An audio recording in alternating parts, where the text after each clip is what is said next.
engineers often come to us and say, wait, so you're going to be better at solving these problems than me?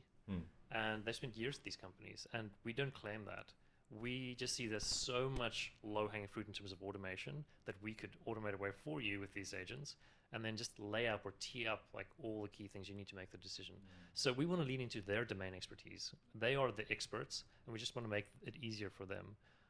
So what they should be assessing is the findings and the metrics and the logs and the dependency graphs and all those things that they already know well.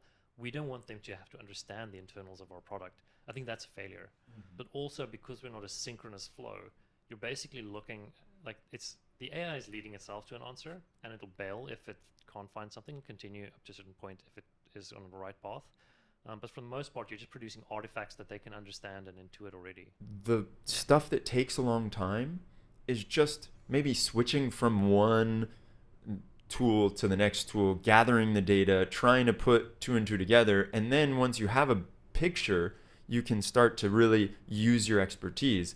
But all of that before you get to the place where you have that picture, that's where you're saying we can automate the shit out of that. Exactly. Often engineers are just like dreading dropping into a console or a terminal and keep cuddling in. And it's the same thing every single time.